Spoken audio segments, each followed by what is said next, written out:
Move over 911. In today's episode of NoMX TV, we're putting forward the motion that the proper purist choice for the Porsche sports car isn't the iconic 9 Alpha. It's currently, and perhaps has been for some time, the Cayman.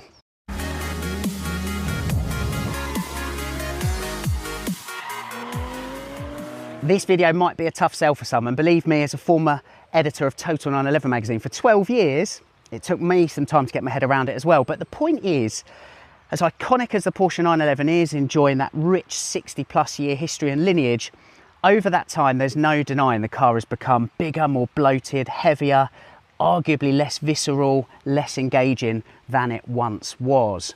Meanwhile, for the last 20 years or so, Porsche has been quietly engineering and evolving in the background its other two-door sports coupe that has retained, relative to the 911, a lighter weight, smaller footprint, while retaining, crucially, an atmospheric, naturally aspirated flat six engine, the beating heart, long time beating heart of a Porsche sports car. So there's a real genuine argument that the Cayman is the purest choice. In today's video, we're going to be looking at 3 models from the Cayman lineup, representing a great road, track and all-round proposition that could be the purest choice, and also, crucially, is the affordable Porsche sports car as well. Let's get the Caymans fired up. We shall begin with one of the best B-road Porsches of the 21st century, the Cayman R. And what's better than a Cayman R? Well, 3 of them. This trio part of the 13 examples currently residing in the DNHC. We'll jump in Steve's white example for this video, who very kindly let me put some heat in the tyres before a day out driving.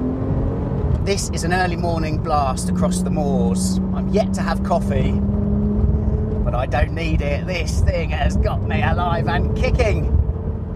The Cayman R is a curious little Porsche. It really is. I would argue it's gone completely under the radar since its inception in 2010. The Cayman R is built, and this is according to Porsche's original press release, for spectacular road dynamics.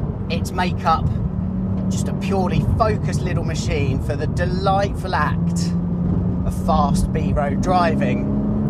It's an infusion, and again I'm quoting the press release, of lightweight components and the emission of equipment not directly associated with performance.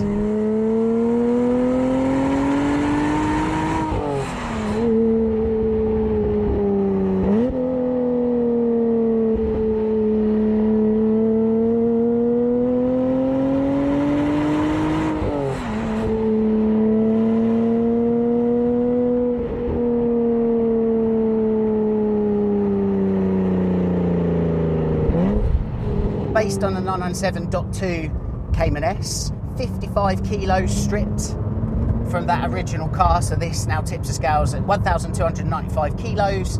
Power is up 10 horsepower over the Cayman S, so we're now rocking 330 horsepower, but the way the car is mapped is slightly different. That maximum 330 horsepower is achieved at a mighty 7,400. It's right round at the red line, this thing.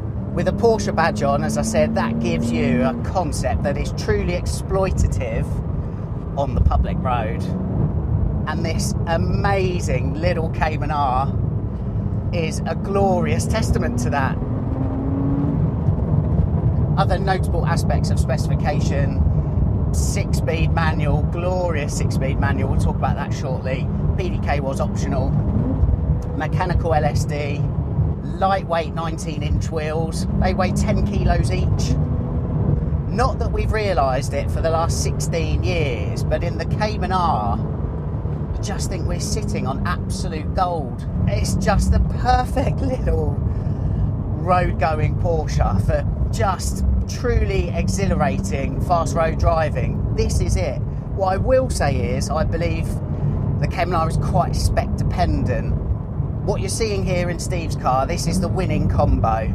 Manual with bucket seats, sport chrono pack, air conditioning. Because you might think the 12 kilo saving on AC delete makes you one of the cool kids, but your sweat-soaked back will say otherwise. There's around 220 delivered to the UK, fairly even between manual and PDK. I think it's 55% with manual, 45% with PDK, roughly speaking.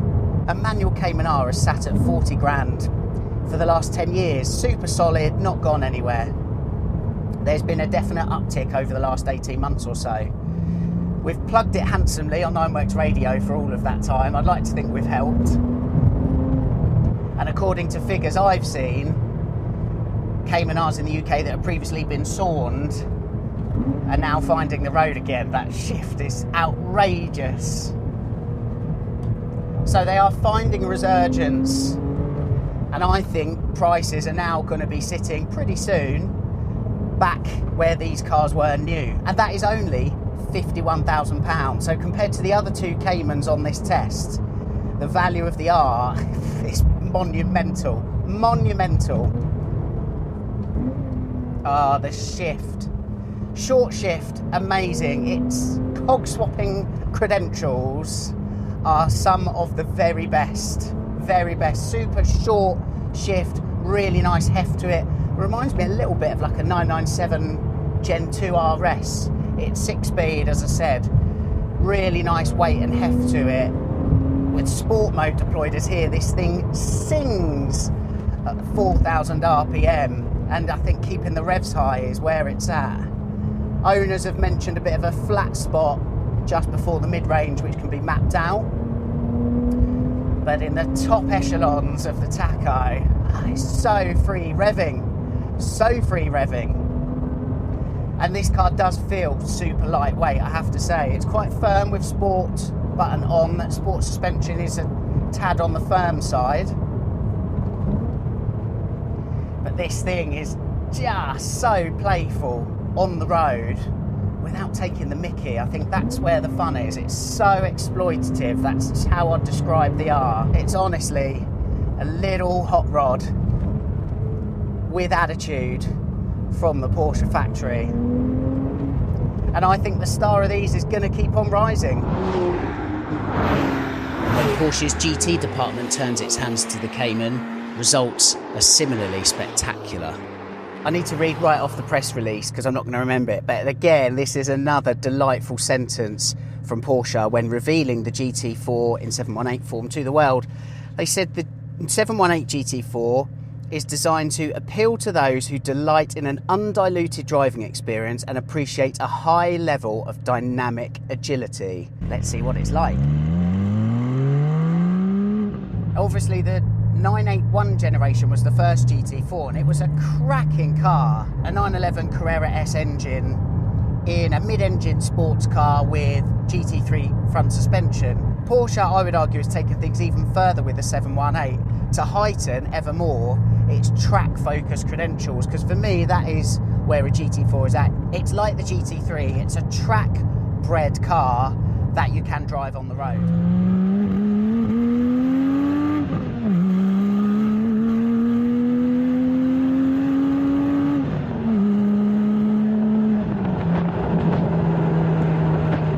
Doing that via much better aerodynamics. As I said, downforce is up 50% over the 981. We've got still GT3 inspired suspension here. We've got an optional gearbox, so manual is standard like the 981, but PDK was now optional on the 718, again for those more oriented towards outright performance on the track. And there's a different engine as well. Rather than taking a Carrera S engine, this has the 4-litre. Porsche doesn't do a bad 4-litre, never has done. 4-litre naturally aspirated flat 6, pumping out 420 horsepower. It's the same engine as the GTS. We'll talk about the GTS later, but the version in this car is tuned up, giving you an extra 20 brake horsepower. Its maximum power is realised at 7,600 RPM. The red line goes all the way around to 8,000 RPM, so it's a real zinger of an engine. And as we know, that 4-litre flat 6 engine is based on the 911 Carrera S and GTS engine, taken on a different form. Porsche has stripped off the turbochargers that come on those 911 engines and bored the engine out. The bigger displacement to 4 litres now rather than 3. Of that 9A2 coded engine as it is, the 4-litre naturally aspirated version is better and more visceral than the 3-litre turbocharged. If apples for apples, I had a choice which engine I would like in my Porsche, I would go for the naturally aspirated 4-litre all day long. So that's why I think the engine here is a real win and takes things up a bit, up a notch over the 981.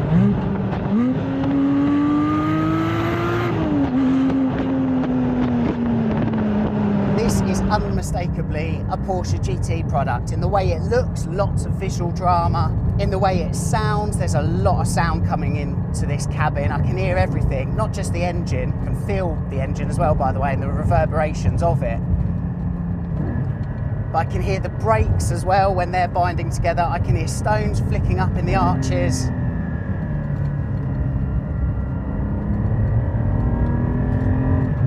It's exactly that same recipe that you would find in a 911 GT3.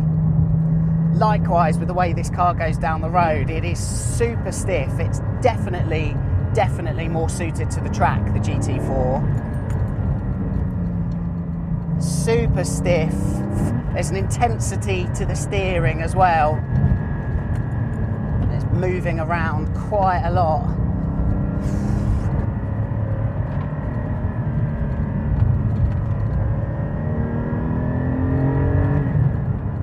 This car, Miami Blue, by the way, owned by a wonderful gentleman called Alex. I just think this is the most beautiful 718 GT4 I've ever seen. I'm so delighted to be able to drive it. Miami Blue, yellow accents, ceramics, manual, Porsche Cayman perfection.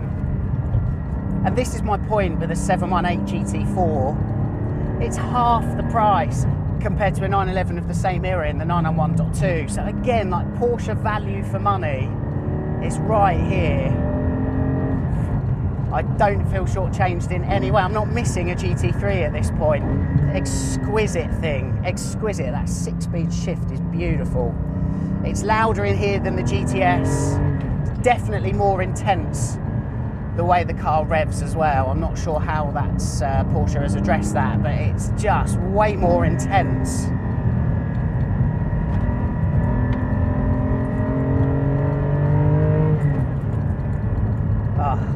So then, an amazing track car for half the price of a 911 GT3 of the same age. There isn't anything to not like here. We'll finish with the all-rounder, and it really is some all-rounder. I am going to run out of superlatives in which to describe this car. Porsche has done so well over the years to protect the 911 as the jewel in the Porsche crown. And so the Cayman Boxster platform has been stifled. Absolutely no question, won't hear it any other way. However, in this day and age where cars have got too good and too clinical and too polished, the star of these cars shines ever brighter, and it gets to the point where, and again, I can't believe I'm going to say this, as former editor of Total 911, and with this channel formerly called That 911 Guy, this is the first press car in a long time where I have spent my loan period with it thinking, how can I buy it? It is that good. I absolutely love the 718 GTS 4 litre, and I know many of you do too. This is a popular car and an instant classic.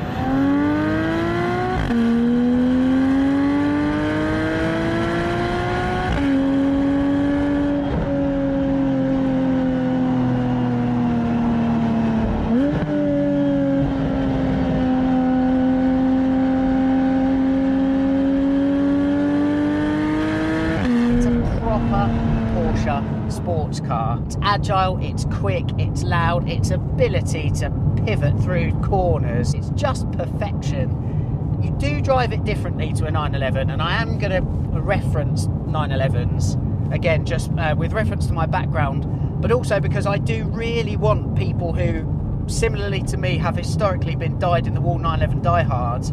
I honestly want you to try these cars. You'll be so surprised. 992s, amazingly well engineered, and all the rest of it, we know the story.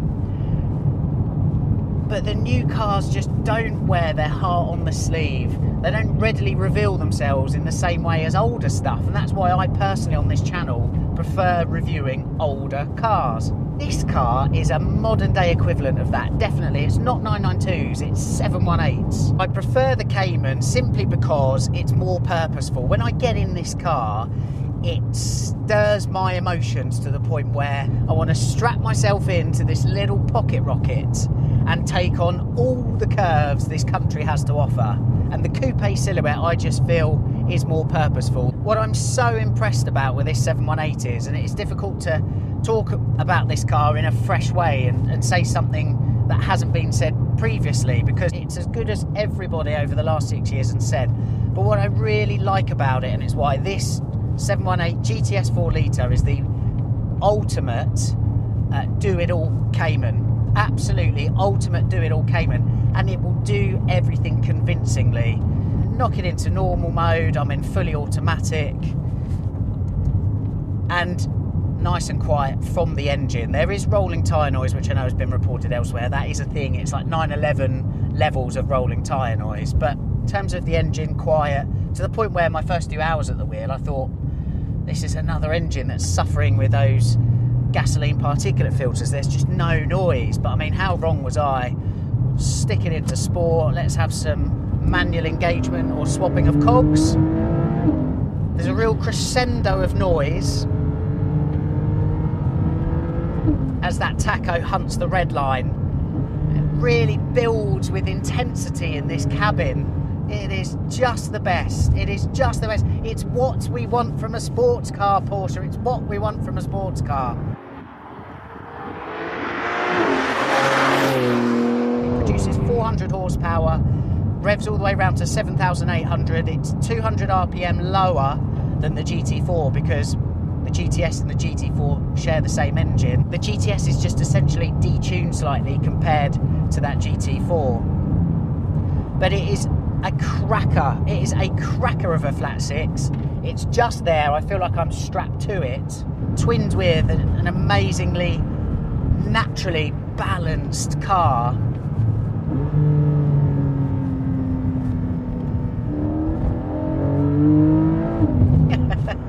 It's just all the ingredients for a proper sports car, a proper Porsche.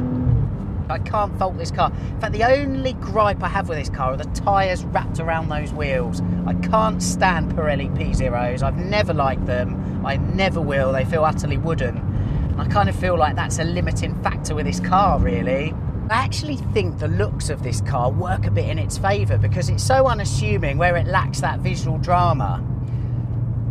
Amid this backdrop that I believe the car enthusiast is being ever more squeezed in recent times by legislation, but also social acceptance. It feels like less and less people are enjoying cars and allowing car enthusiasts to enjoy their hobby. This is such a little sports car, it's not aggressive in any way. I've found that people are letting me out of junctions, people are letting me overtake. It's completely unoffensive, which is great, to be honest, because it allows me to slip through the countryside almost under the radar, and I therefore can just get on with the fun of driving a sports car, how sports cars should be driven.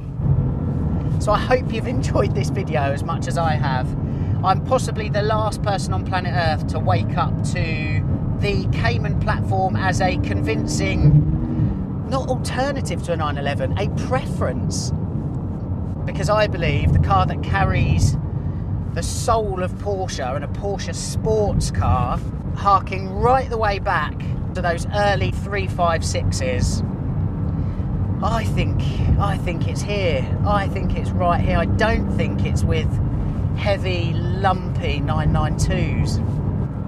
Doesn't feel nice to say, but it's honestly how I feel. A 911 hasn't stirred my emotions in the same way this car has for a very long time. A very long time.